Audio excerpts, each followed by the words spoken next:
বিয়ের প্রথম রাতেই নিজের স্বামীর সাথে অন্য একটি মেয়ের ঘনিষ্ঠ ছবির দর্শন, সেটা বোধহয় কোনো মেয়েরই কাম্য নয়। ইনকোর্স পরীক্ষা শেষ করেই হলুদের অনুষ্ঠানে বসেছিল শ্যামা, আর তার পরের দিন বিয়ের আসরে। অথচ ভাগ্য কি না, তার কপালে অবহেলাই রেখেছিল। কিছু সময় পূর্বেই সে জানল তার স্বামী নামক মানুষটির অন্যত্র সম্পর্ক ছিল। সেই মেয়ের জন্য প্রাণ যায় যায় অবস্থা, অথচ বাবা মায়ের জোরাজুরিতে বিয়ে করতে বাধ্য হয়েছে। এখন সে ডিভোর্সের বিষয়ে আলোচনা করতে বসেছে। প্রেমিকার সাথে ঘনিষ্ঠ ছবি দেখানোর পাশাপাশি কিভাবে এই পুতুলের সংসারটা সবার সামনে ভালো দেখাতে হবে, সেই নিয়েই চলছে তার আলোচনা। স্বাভাবিকভাবে শ্যামা একটা ঘোরের মধ্যে ডুবে গিয়েছিল। তার ঘোর ভাঙাতে হাতখানা স্পর্শ করল জাবির। নামের শেষ দিকে বীর শব্দটা শোনালেও প্রকৃত অর্থে মানুষটাকে কাপুরুষী মনে হলো শ্যামার। ওর চোখে মুখে স্পষ্ট বিরক্তি। সেটা বুঝতে পেরে হাত সরিতে নিয়ে জাবির বলল, উফ সরি। শুরুতেই কিছু বলল না শ্যামা। ও আসলে বুঝতে পারছে না এই মুহূর্তে কেমন আচরণ করা উচিত। জাবির বোধহয় একটু অস্বস্তির মাঝেই পড়ল। কিছুটা দোটানা থাকলেও পুনরায় কথা বলতে কার্পণ্য করল না। শ্যামা, তুমি বুঝেছ আমি কি বলেছি?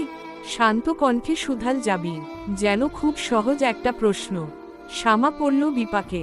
এই মুহূর্তে তার কান্না করার কথা থাকলেও সে কাঁদছে না, এমনকি ভেতর থেকে তেমন কোনো অনুভূতিও আসছে না। শ্যামা, আর ইউ ওকে? হাতখানা এবার স্পর্শ করেনি জাবির, না ছুঁয়েই বলেছে।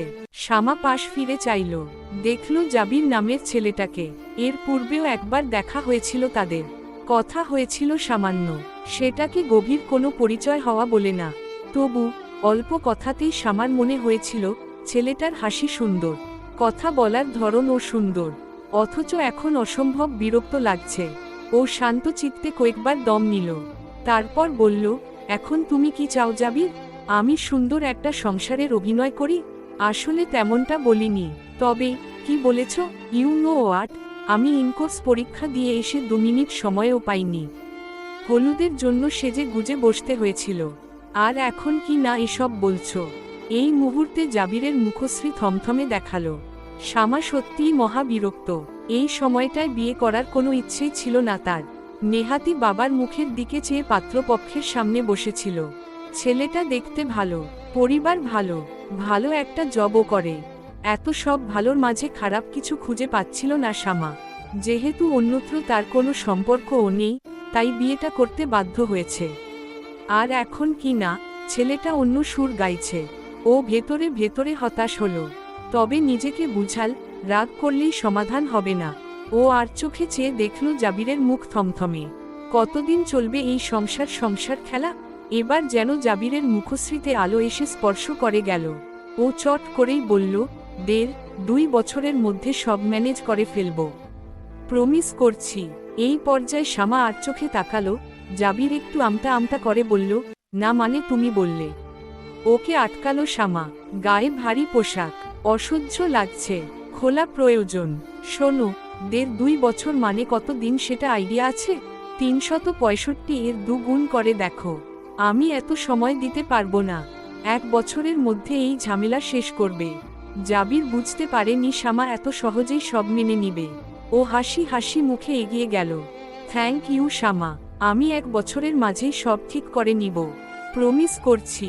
ঠিক আছে, ওয়াশরুমটা কোন দিকে? এই পোশাকে অসহ্য লাগছে। হাসি হাসি মুখে ওয়াশরুম দেখিয়ে দিল জাবির। লাগেজ থেকে সালোয়ার কামিজ নিয়ে সেদিকে এগোলো শ্যামা। তারপর পুরো 10 মিনিট পর বেরিয়ে এল। একদম শাওয়ার নিয়েই এসেছে। ও যখন বের হলো তখন জাবির ফোনে ব্যস্ত।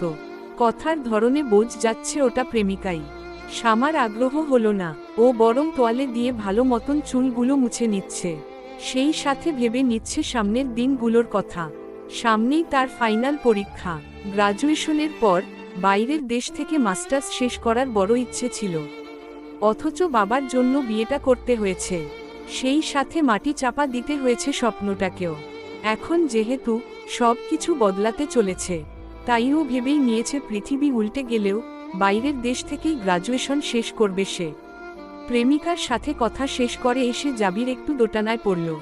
মানুষ তো দুজন, কিন্তু বিছানা যে একটা, কার্পেট একটা আছে, তবে নিচে কে ঘুমাবে? এই একটা প্রশ্ন ঘুরপাক খাচ্ছে ওর মুখশ্রীতে। সেটা যেন স্পষ্ট বুঝল শামা, তাই সরাসরি বলল, তুমি কি আমাকে নিচে শোয়ানোর প্ল্যান করছো? দৃষ্টি ফেরাল জাবির, কিছু বলার সুযোগ পেল না, তার আগেই বালিশখানা ছুঁড়ে দিল মেয়েটা। আমি খাটে ঘুমাবো, তুমি কোথায় ঘুমাবে এটা আমার জানা নেই। জাবির এবার বিরোধ করল, আমি নিচে কেন ঘুমাবো? আচ্ছা, একটা ডিল হোক। ডিলের কথায় ভ্রু বাঁকিয়ে তাকালো শামা। জাবির বেশ ভাব নিয়ে বলল, একদিন আমি খাটে ঘুমাবো, আর একদিন তুমি। এভাবে ভাগ করে ঘুমাবো। ওকে? নো। ওকে। কেন? সমস্যা কি? আমি নিচে ঘুমাবো না, এটা কেমন কথা শামা? যেমনই হোক, সেটা আমি জানি না। এন্ড বাই দা ওয়ে, তোমাকে কিন্তু আমার প্রয়োজন নেই, বরং আমাকে তোমার প্রয়োজন। So good night. বলেই বিছানায় গা এলিয়ে দিল শামা, আর জাবির বালিশ হাতে নিয়েই দাঁড়িয়ে রইল। কয়েক সেকেন্ড বাদে পুনরায় শামা বলল, লাইট অফ করে দাও। হাত বাড়ালেই লাইটের সুইচ, অথচ একটুখানি কষ্ট করতে চাইছে না মেয়েটা। জাবির বুঝল, এই মেয়েটাকে যতটা ভালো সে মনে করেছে, ঠিক ততটাও ভালো নয়। ও হতাশ হয়ে লাইটটা অফ করে দিল। এদিকে শামা দু চোখ বন্ধ করে রাখলেও ঘুমাতে পারছে না। এই রাত নিয়ে বিশেষ কোনো ভাবনা ছিল না তার অন্তরে। তবু আজকের দিনটা না এলে বিয়ের প্রথম রাত্রি যে এমনভাবে কাটাতে হবে, সেটি কখনো কি ভাবতে পারত সে? রেসপন্সের ওপর গল্প আগাবে। যারা পড়বেন, রেসপন্সের অনুরোধ রইল।